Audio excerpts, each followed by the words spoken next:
খুলনায় দুর্বৃত্তের ছোড়া গুলিতে গুলিবিদ্ধ হয়েছেন গোপালগঞ্জ বিজ্ঞান ও প্রযুক্তি বিশ্ববিদ্যালয়ের ছাত্র এস.এম. সাজিদ হাসান।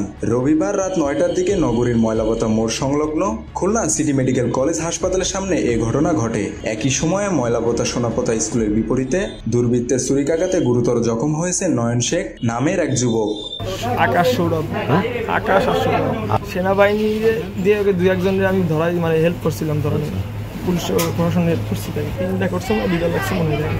বর্তমানে আহত দুজনকে খুলনা মেডিকেল কলেজ হাসপাতালে রেখে চিকিৎসা দেওয়া হচ্ছে বলে পুলিশের পক্ষ থেকে জানানো হয়েছে। আহত এস.এম. সাজিদ হাসান নগরীর বাগমারা চেয়ারম্যান বাড়ি মোড়ের বাসিন্দা এস.এম. জাহিদ আলীর ছেলে এবং আহত নয়ন লবণচড়া থানাধীন হরিণটানা কাঁচা বাজার সংলগ্ন মকবুল শেখ মিঠুনের ছেলে। আমরা শুধু শুনছি গুলি লাগছে, ও সিটি মেডিকেলে আসে, আমরা দৌড়াই ওখানে আসি, ওখান থেকে নিয়ে এখানে আসি।